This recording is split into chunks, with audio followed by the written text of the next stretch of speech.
On a quiet afternoon in a coastal California town known for elegance and discretion, a moment unfolded that would later be discussed in boardrooms, hospitality schools, and leadership seminars alike. The man at the center of it all was Clint Eastwood, a figure synonymous with control, discipline, and decades of earned respect. Yet on this particular day, none of that mattered. He wasn't walking onto a film set, stepping into a press event, or attending a public function.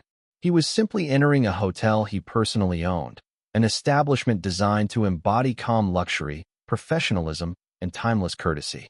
What he encountered instead revealed how quickly standards can erode when leadership becomes invisible. The hotel had once been a reflection of Eastwood's values: quiet confidence, respectful service, and a sense of dignity that never needed to be announced. Ownership had always been kept discreet. There were no plaques on the walls, no framed photos advertising celebrity involvement. Guests were meant to feel welcomed, not impressed. But over time, subtle changes crept in.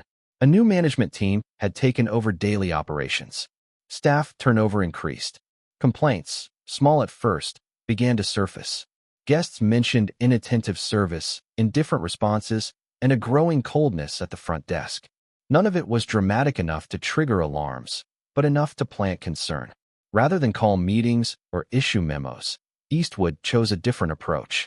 He believed the truest measure of a business wasn't found in reports, but in real, unfiltered experience. So he decided to observe quietly. No announcements, no advance notice. He dressed simply, arrived alone, and walked through the front doors as any ordinary guest would. What happened next wasn't loud or chaotic. There were no raised voices, no immediate confrontation. Instead, it unfolded slowly, through dismissive glances, impatient tones, and assumptions that would soon prove catastrophic. At the reception desk, the first interaction set the tone. The greeting was absent. The attention was minimal. The professionalism was questionable. Eastwood gave his name calmly, expecting nothing more than basic courtesy. Instead, he was met with doubt, skepticism, and subtle mockery. His explanation was brushed aside, his presence treated as an inconvenience. And within minutes, the situation escalated from neglect to outright removal. The irony was devastatingly complete. The owner of the property was being told he didn't belong there. As he stepped back outside, unchallenged and unrecognized, no one inside realized they had just crossed a line that couldn't be undone. And in that quiet moment, standing alone, Clint Eastwood made a decision that would permanently change everything inside those walls, because what followed next would happen faster than anyone could imagine. But the most shocking part of this story didn't happen inside the hotel. It happened 9 minutes later. Being escorted out of a place you own is a humiliation few people will ever experience, and Clint Eastwood didn't react the way most would. There was no argument, no demand for recognition, no attempt to prove who he was. That silence wasn't weakness, it was assessment. As staff members stood confidently in their decision, he studied them closely. Not their faces, but their certainty. The way they believed they were right. The way no one questioned authority, context, or basic respect. That, more than the dismissal itself, revealed the true problem. To the employees, he was just another older man claiming importance. To Eastwood, they were evidence of a culture that had drifted far beyond correction. A receptionist smirked, assuming she had dealt with a liar before. A second employee reinforced the rejection. Security followed protocol without curiosity. Even a passing manager silently approved the removal without once making eye contact. No one paused to ask questions. No one showed discretion. No one demonstrated hospitality. The system worked exactly as it had been trained to work, and that was the issue. Outside, Eastwood sat in his car, watching the front entrance he had designed years earlier. Guests continued to arrive. Staff continued to work. Everything appeared normal. But the reality was anything but. In less than 5 minutes, he had witnessed the complete breakdown of respect, leadership, and accountability. This wasn't about personal recognition. It was about how any guest, unknown, unassuming, ordinary, could be treated when no one was watching. He didn't wait. He didn't cool off. He didn't rationalize. He made a call, then another. Not emotional calls. Precise ones. Legal. Administrative. Final. His message was brief and unmistakable. What he had just seen was unacceptable, and it could not be fixed with warnings or retraining sessions. The foundation itself had rotted. While the staff inside continued their shifts, unaware of what was unfolding, systems began to move behind the scenes. Emails were drafted. Access permissions were reviewed. Employment statuses were flagged. At exactly 9 minutes after being removed, the decision was activated. There would be no individual investigations, no selective discipline. Everyone on duty was part of the same failure, and everyone would share the same consequence. Inside the hotel, phones began to ring. Confusion spread. Faces went pale. Authority evaporated in real time. What had seemed like an ordinary afternoon was rapidly becoming one of the most decisive moments in hospitality management history. And as panic replaced confidence inside the building, Clint Eastwood prepared to walk back in, not as a guest, but as a reckoning. The first sign that something was wrong came quietly. A receptionist answered a call, listened for several seconds, and suddenly stopped speaking. Her posture changed. The confidence she had shown moments earlier drained from her face. She asked a single question, received no comforting answer, and slowly logged out of the system. Around her, coworkers noticed the shift but didn't yet understand it. Then another phone rang. Then another. Within minutes, the lobby transformed from routine efficiency to silent confusion. Security was next. The same guard who had escorted Eastwood out now stood frozen as his supervisor delivered the message. There was no anger in the explanation, only finality. Badge removed. Shift ended. Employment terminated. He hadn't known who the man was. That no longer mattered. What mattered was how confidently he had removed him without thought or respect. Upstairs, the general manager attempted to access internal systems and found himself locked out. His calls went unanswered. When the explanation finally came, it was short and devastating. His leadership had failed. The culture under his watch had collapsed. And effective immediately, his role no longer existed. Years of experience, meetings, and strategies dissolved in seconds. Housekeeping staff, kitchen workers, supervisors, no one was spared. This wasn't a punishment aimed at individuals. It was a reset. Eastwood understood something many leaders avoid admitting. Once disrespect becomes normalized, it spreads everywhere. Allowing even part of that system to remain would guarantee its return. Guests watched in disbelief as employees packed belongings and exited quietly. Some were confused. Others were fascinated. Word spread quickly through the building. By the end of the hour, temporary closure notices were posted, and backup teams from other properties were dispatched to maintain guest accommodations. What could have turned into chaos was handled with precision. When Eastwood finally re-entered the hotel, the atmosphere had changed entirely. The lobby was nearly empty. The arrogance was gone. The noise was replaced with silence. He walked slowly through hallways, kitchens, and service areas, observing what he had already suspected: neglect hidden behind routine, dust in corners, disorganization in workspaces, signs of complacency everywhere. This wasn't about revenge. It was confirmation. His decision hadn't been impulsive. It had been overdue. But what shocked the industry wasn't just the firings. It was what this moment revealed about leadership itself. By evening, the story escaped the walls of the hotel and entered the public conversation. Local news outlets picked it up first, then regional business columns, and eventually national headlines. The framing was irresistible. A Hollywood legend removed from his own hotel, only to fire the entire staff minutes later. It sounded exaggerated, cinematic, almost fictional, but the timelines were verified, the decisions confirmed, the consequences undeniable. Hospitality professionals reacted immediately. Some praised the move as bold and necessary. Others questioned its severity. Was it fair to dismiss an entire staff for the behavior of a few? Could retraining have worked? The debate was intense, but it missed the deeper point. Eastwood hadn't fired people because of a single interaction. He had fired a culture. Business analysts noted something crucial. The staff hadn't hesitated. They hadn't shown uncertainty. They believed completely in their authority to dismiss a guest without courtesy. That confidence didn't appear overnight. It was cultivated. It was taught. And it was tolerated. Eastwood refused interviews. He didn't defend himself publicly. He didn't explain his reasoning. To those who knew him, this was expected. He believed action spoke louder than statements. And his action had already said everything. Behind the scenes, he worked relentlessly. A new management structure was assembled. Hiring protocols were rewritten. Training emphasized empathy, awareness, and humility. Every new hire was taught a single principle: treat every guest as if they own the place, because respect should never depend on appearance. When the hotel reopened fully, the difference was immediate. Guests noticed warmth. Staff paid attention. The atmosphere felt restored. Ironically, bookings increased. The controversy had become curiosity. People wanted to see the place where accountability had been enforced so decisively. But the real legacy of that day wouldn't be found in headlines. It would be found in how Eastwood changed forever.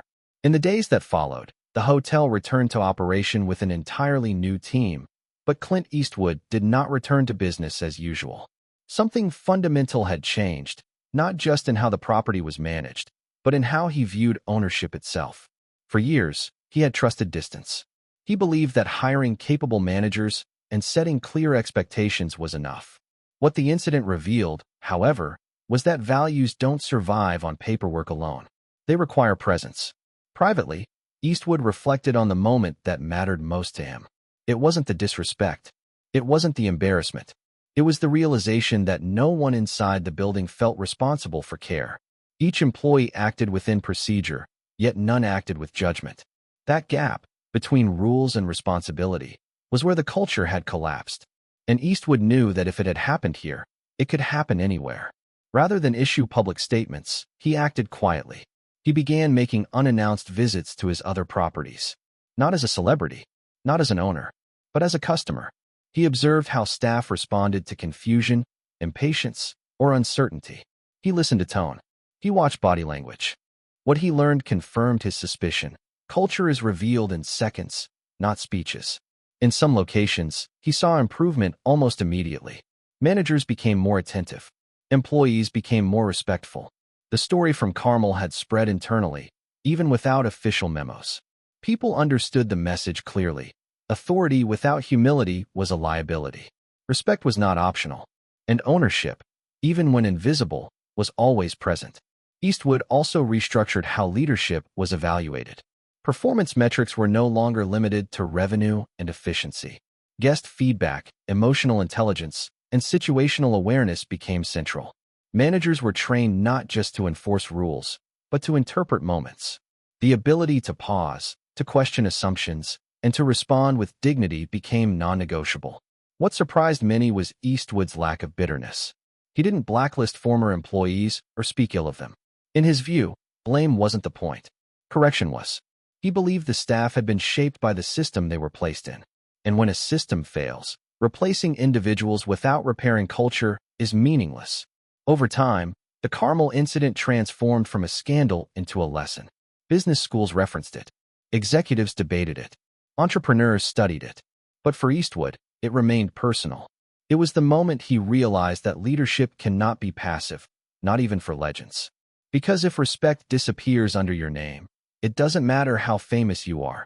You've already lost something far more valuable. And just when the world thought the story was over, the long-term impact of those 9 minutes began to reveal itself.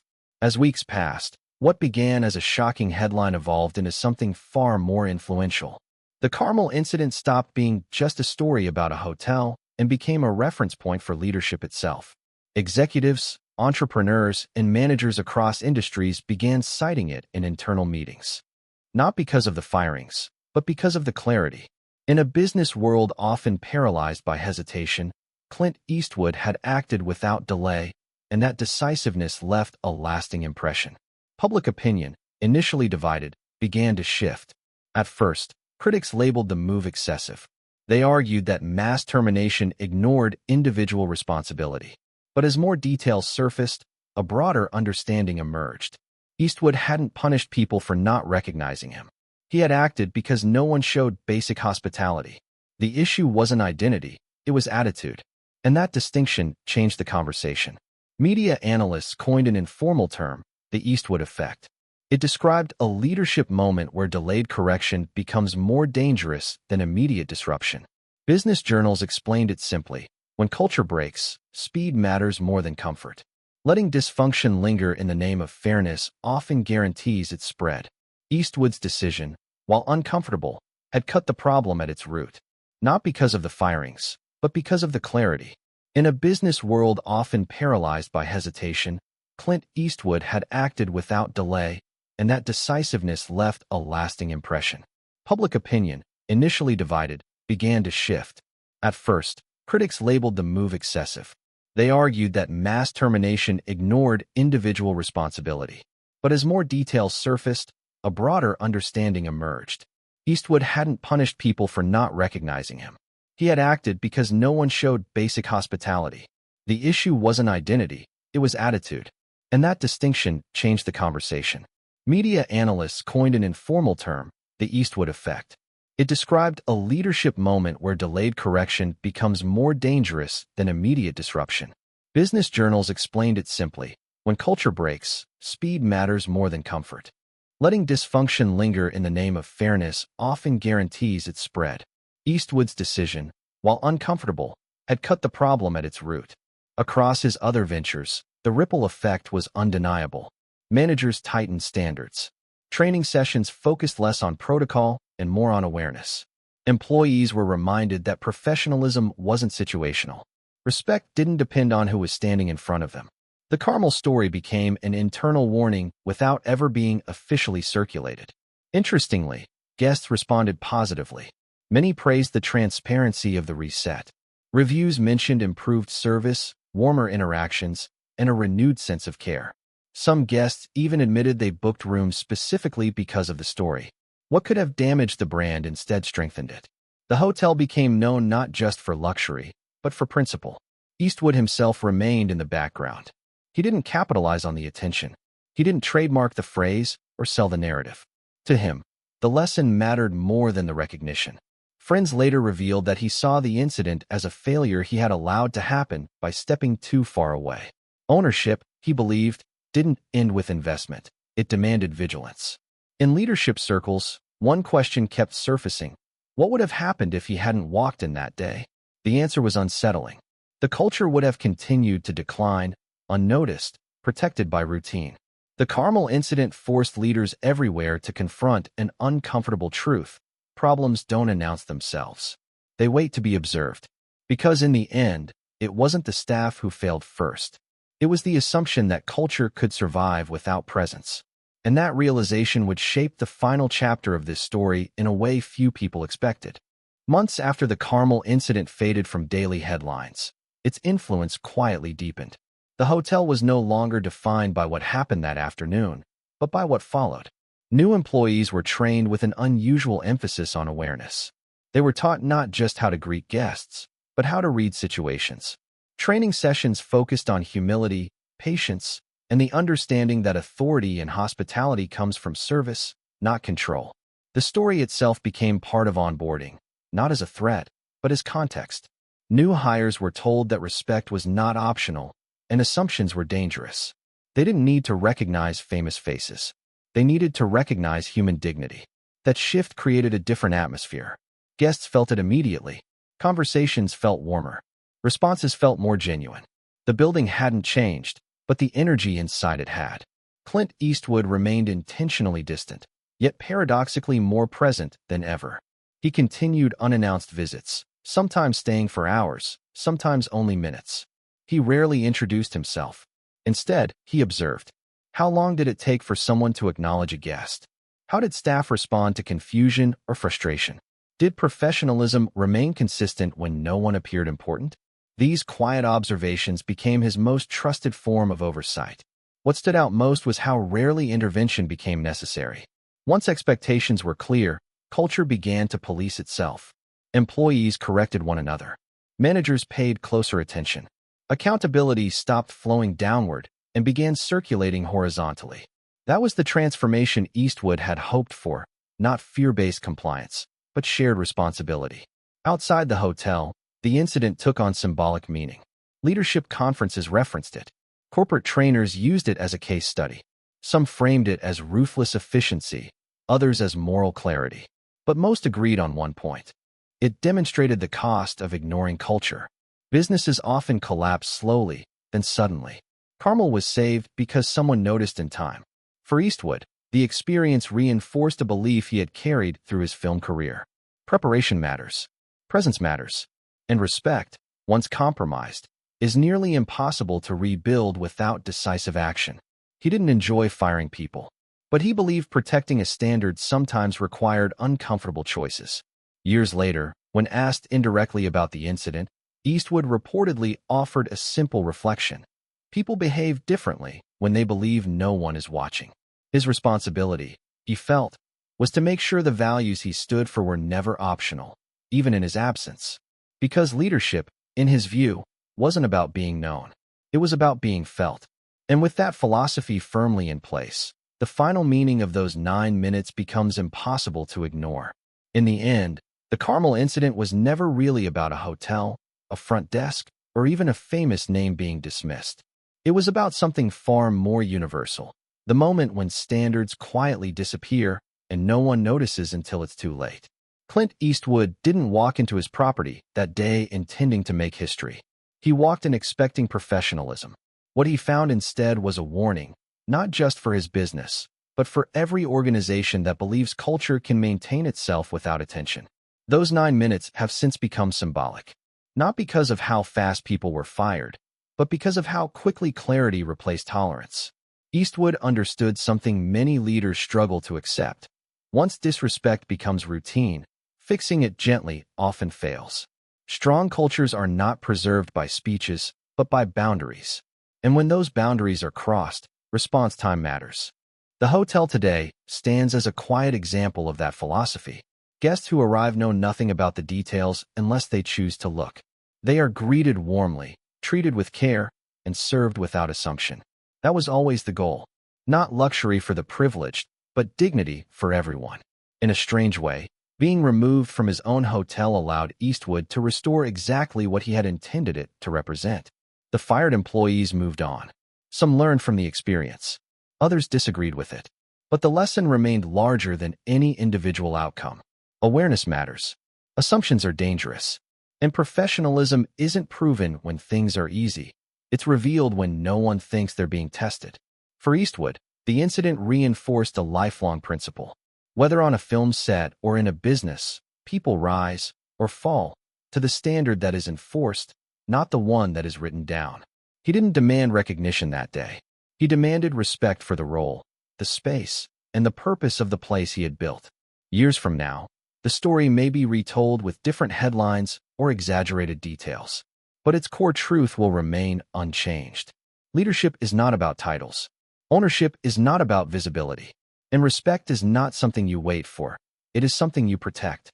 Because on that quiet afternoon in Carmel, Clint Eastwood proved that sometimes the most powerful decisions are made without raising your voice, and that 9 minutes can be enough to reset an entire legacy. So the real question isn't how he fired everyone in 9 minutes. It's how many leaders would have had the courage to do the same.